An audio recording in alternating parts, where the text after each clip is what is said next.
yang sudah dilakukan, kegiatan yang sudah dilakukan selama 1 bulan terakhir ini juga sudah terekam di situ.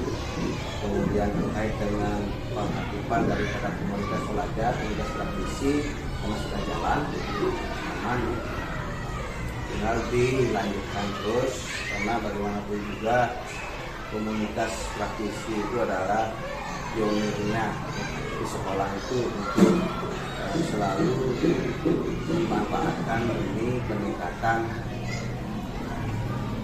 kekuatan kita. Jadi itu adalah sebuah aset yang bisa dimanfaatkan untuk mengembangkan sekolah kita. Nah kemudian di bagian lain fokus pendampingan hari ini tentang supervisi akademik melalui kegiatan coaching. Mungkin ibunya bisa dijelaskan Pak Bede apa itu coaching. Coaching itu tidak menggurui, tidak mengajari, tapi lebih cenderung kepada penyadaran diri. Jadi sesuatu yang akan kita lakukan itu dengan sepenuh hati kita memang berasal dari dalam diri, sehingga diharapkan nanti lebih bertanggung jawab dalam melaksanakan apa yang menjadi solusi dari sebuah masalah. Saya kira untuk pengantar cukup sekian, oke. Nanti silahkan Ade melanjutkan. Saya hanya menonton, tidak berkomentar, sambil melihat ini instrumennya.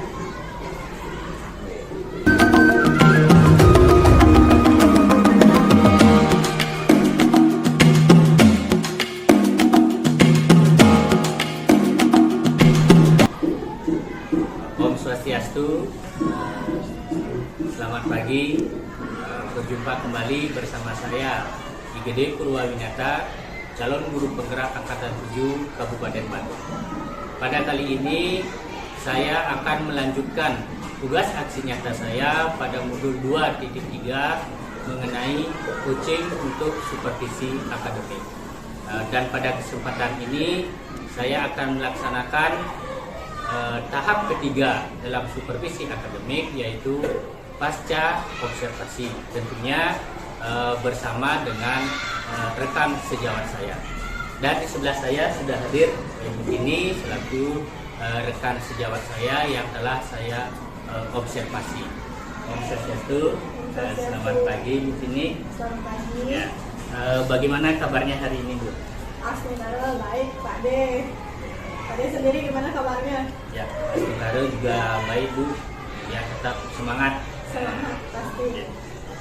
Baik Bu, seperti apa yang saya sampaikan kemarin bahwa setelah kita melaksanakan pra-observasi, kemudian melaksanakan observasi, nah hari ini kita akan melaksanakan tahap ketiga dalam supervisi akademik itu, yaitu pasca observasi. Ya. Nah sebelumnya untuk ketiga kalinya saya ucapkan terima kasih Bu atas waktunya. Terima kasih atas kerjasamanya dalam pelaksanaan aksi nyata saya di modul 2.3 ini. Nah, pasca observasi yang kita lakukan hari ini, itu tentunya kita kembali berdiskusi, kita kembali bercakap-cakap, kemudian berbincang-bincang tentunya mengenai hasil dari observasi yang telah kita lakukan. Nah, baik Bu, dari percakapan atau diskusi yang kita lakukan hari ini, nah kira-kira apa nih yang menjadi harapan Bu Tini setelah kita melaksanakan diskusi kita pada hari ini? Ya, baik, terima kasih Pak Dede. Pertama-tama saya ucapkan terima kasih nih Pak Dede karena sudah memilih saya sebagai partner kolaborasi dalam menyelesaikan aksi nyatanya Pak De. Dalam hal ini terkait percakapan pasca observasi seperti itu, tentunya apa yang ingin saya dapatkan hari ini adalah hasil dari refleksi atas pengajaran saya yang sudah kita lakukan sebelumnya, terkait apa yang sudah baik dan apa yang perlu diperbaiki seperti itu dari pembelajaran yang sudah saya lakukan agar nanti ke depannya saya dapat merencanakan tindak lanjutnya seperti itu Pak Dede kira-kira. Oke, baik Bu. Jadi tujuan nanti yang Bu Tini harapkan setelah kita melaksanakan diskusi itu adalah Bu Tini ingin mengetahui bagaimana hasil refleksi dari observasi yang telah dilakukan kemarin. Kemudian melihat apa kelebihan ataupun kekurangannya yang bisa nanti kita perbaiki sehingga kita bisa membuat rencana tindak lanjut untuk pengembangan ataupun pembelajaran berikutnya. Baik Bu, terkait dengan observasi yang telah kita lakukan kemarin. Nah, kira-kira bagaimana nih perasaan Bu Tini setelah observasi?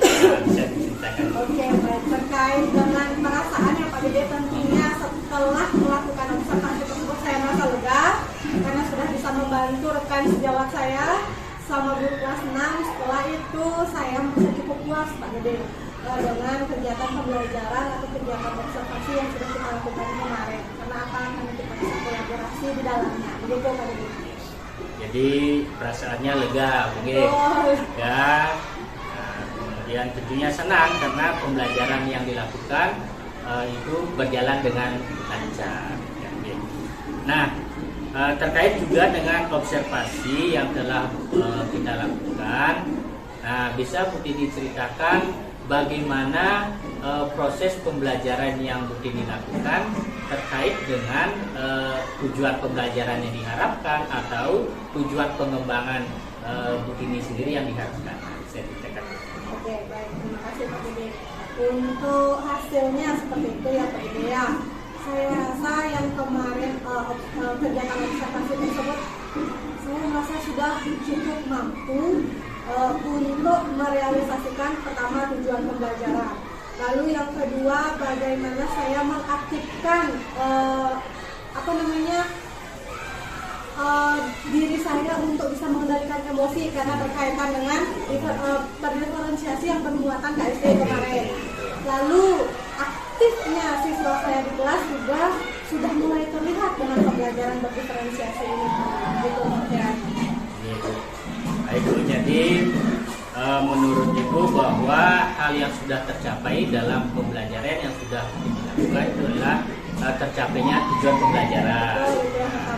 Tujuan pembelajaran, kemudian pengembangan yang Bu Tini harapkan juga tercapai, bagaimana Bu Tini bisa mengelola emosi dalam pembelajaran. Nah Bu, terkait dengan hasil observasi yang telah saya lakukan, menurut saya ini Bu ya, dari observasi yang telah saya lakukan, Bu Tini itu sangat luar biasa. Ya, banyak pengalaman, banyak pembelajaran yang saya dapatkan dari Bu Tini dalam observasi itu. Bisa saja nanti Bu Tini menjadi panutan bagi saya, bisa menjadi contoh bagi saya untuk melaksanakan pembelajaran. Nah, adapun hasil ya, dari catatan saya yaitu meningkatnya motivasi belajar anak. Jadi dari pembelajaran yang Bu Tini lakukan, saya lihat motivasi belajar anak meningkat. Ya. Di mana dalam pembelajaran itu Bu Tini bersama muridnya kan menyanyikan lagu wajib, kemudian melakukan tepuk BPK, melakukan ice breaking juga dengan teknik mindfulness. Itu sangat luar biasa Bu. Kemudian kemarin juga Bu Tini menerapkan pembelajaran berdiferensiasi. Nah, itu sangat nampak pada pembelajaran berdiferensi konten dan produknya. Nah, itu sudah sangat jelas Bu. Kemudian Ibu juga menayangkan video pembelajaran dan juga gambar-gambar dalam bentuk PPT. Nah, kemudian Ibu juga memberi kesempatan kepada siswa untuk melakukan kolaborasi, setelah itu melakukan presentasi. Itu sangat luar biasa Bu. Ya, saya salut sama Bu Tini atas pembelajaran yang Bu Tini lakukan. Nah, baik Bu. Nah, jika ini ada skala 1 sampai 10, nah dalam observasi yang Bu Tini lakukan, nah kira-kira Bu Tini itu berada di posisi keberapa? Kalau menurut saya skala 1 sampai 10 itu saya masih di posisi 9 Pak Gede. Ya. Berarti masih di posisi 9 ya. Berarti space-nya masih lagi 1. Iya, betul sekali. Ya, tentunya kan kita mengharapkan 1 sampai 10 kan terjelas. Sampai 10. Nah, baik. Nah, baik Ibu, supaya kita berada di skala 10 itu, nah kira-kira nih untuk kedepannya, nah apa yang ini ingin rencanakan? Oke, baik. Terima kasih Pak Gede. Kira-kira untuk kedepannya saya mungkin akan merancang pembelajaran berdiferensiasi yang sama, tapi kali ini karena yang kemarin pada saat observasi itu Pak Gede sudah meningkatkan minat belajar siswa saya, bagaimana keaktifan mereka di kelas dengan melakukan berdiferensiasi khususnya di strategi konten dan juga produk seperti itu. Mungkin nanti di kedepannya saya akan meningkatkan lagi siswa saya, karena dari kemarin itu Pak Gede masih ada beberapa siswa yang saya perhatikan motivasinya itu masih kurang Pak Gede, sehingga mungkin nanti saya akan merancang kegiatan pembelajaran berdiferensiasi yang lebih menarik lagi dengan menerapkan strategi proses begitu ya. Baik Bu, jadi kemungkinan nih ya Bu ini berada di skala 9 tadi itu karena ada beberapa siswa yang motivasinya kurang atau kurang aktif gitu. Oke. Kemudian Bu ini ingin merencanakan pembelajaran masih menggunakan pembelajaran berdiferensiasi, namun lebih fokusnya lagi ke strategi proses. Nah, bisa Ibu ceritakan strategi proses itu yang seperti apa nanti ya? Rencananya begini Pak Gede. Pada saat kemarin observasi itu kan kita sudah menerapkan yang namanya diferensiasi dengan titik kumpul itu adalah di produk dan juga di konten. Kali ini saya akan berencana untuk membagi kelompok siswa saya itu menjadi beberapa kelompok begitu Pak Gede. Lalu di sini kan ada siswa yang konsep dia paham, penerapan dia paham, tetapi ada juga dia siswa yang konsep dia paham, tapi penerapannya tidak. Lalu ada siswa yang konsep dan penerapannya bahkan tidak sama sekali. Jadi itu akan saya kelompokkan berdasarkan minat dan gaya belajarnya. Lalu di situ saya akan menjadi tahu bantuan apa yang akan saya berikan kepada siswa saya nantinya, gitu Pak Gede. Luar biasa itu Bu. Jadi strategi proses yang nanti mungkin direncanakan yaitu dengan mengelompokkan siswa karena berdasarkan konsep atau materinya yang belum paham, mungkin di sini selain gaya belajar dan juga minatnya mungkin kesiapan siswa itu sendiri. Nah, jadi ada siswa yang sudah paham konsep atau sudah paham materi, kemudian ada yang paham konsep tapi penerapannya belum tahu, bahkan kedua-duanya ada yang tidak. Jadi itu dikelompokkan supaya kemungkinan kalau dikelompokkan dengan demikian siswa menjadi aktif. Nah, artinya dia tidak tergantung pada siswa yang lainnya. Oke, ya. Nah, luar biasa itu Bu. Nah, selain itu, selain dikelompokkan menjadi beberapa kelompok berdasarkan kesiapan belajarnya. Nah, kira-kira ada yang lain lagi nih yang ini akan rencanakan. Ada satu lagi Pak Gede yang saya rencanakan. Kalau kemarin saya sudah mengelompokkan siswa saya berdasarkan gaya belajarnya, kan begitu. Nah, dengan LKPD dalam bentuk yang sama. Iya, cuman produknya yang berbeda. Iya. Kali ini yang saya rancang adalah LKPD-nya saya bedakan antara kelompok yang satu dengan kelompok yang lain seperti itu. Wah, itu luar biasa Bu. Jadi setelah dikelompokkan menjadi beberapa kelompok, jadi setiap kelompok itu artinya menerima LKPD yang berbeda. Jadi, itu artinya dengan LKPD yang berbeda, makanya siswa akan menjadi tertantang. Nah, luar biasa itu Bu. Ya, benar-benar salut sama Ibu. Ya. Terima kasih. Nah, dari strategi yang sudah direncanakan ini, nah tentunya rencana yang baik kan rencana yang direalisasikan. Betul sekali. Nah, kira-kira kapan nih ini akan mempersiapkan atau pelaksanaan yang rencananya tadi? Kalau kita ini istilahnya kalau dibiarkan seperti itu kan cepat lupa ya Iya. Pak ya, apalagi tindak lanjutnya ini kita nggak tahu kurangnya kita di mana. Benar. Karena sekarang kita sudah tahu, lebih baiknya sesegera mungkin kita tindak lanjuti ini dan kita realisasikan rencana kita ini. Mungkin kalau saya sih setelah bercakap-cakap ini, saya akan mulai mempersiapkan terutamanya adalah campaign seperti itu karena harus disusun dulu Pak De, baru bisa menyiapkan nanti LKPD-nya dan juga materinya kan seperti itu. Segera setelah ini akan saya siapkan. Luar biasa komitmennya Bu Tini Ya, ini. ya, harus, Jadi Pak De. menyusun strategi sudah, kemudian waktunya sesegera mungkin. Betul. Oke, luar biasa Bu. Nah, dalam rangka persiapan strategi ini, misalnya dalam buat RPP, kemudian penyiapan konten atau LKPD-nya. Nah, kira-kira di sini siapa yang ini dibahaskan? Teman kolaborasi seperti itu ya. Oke.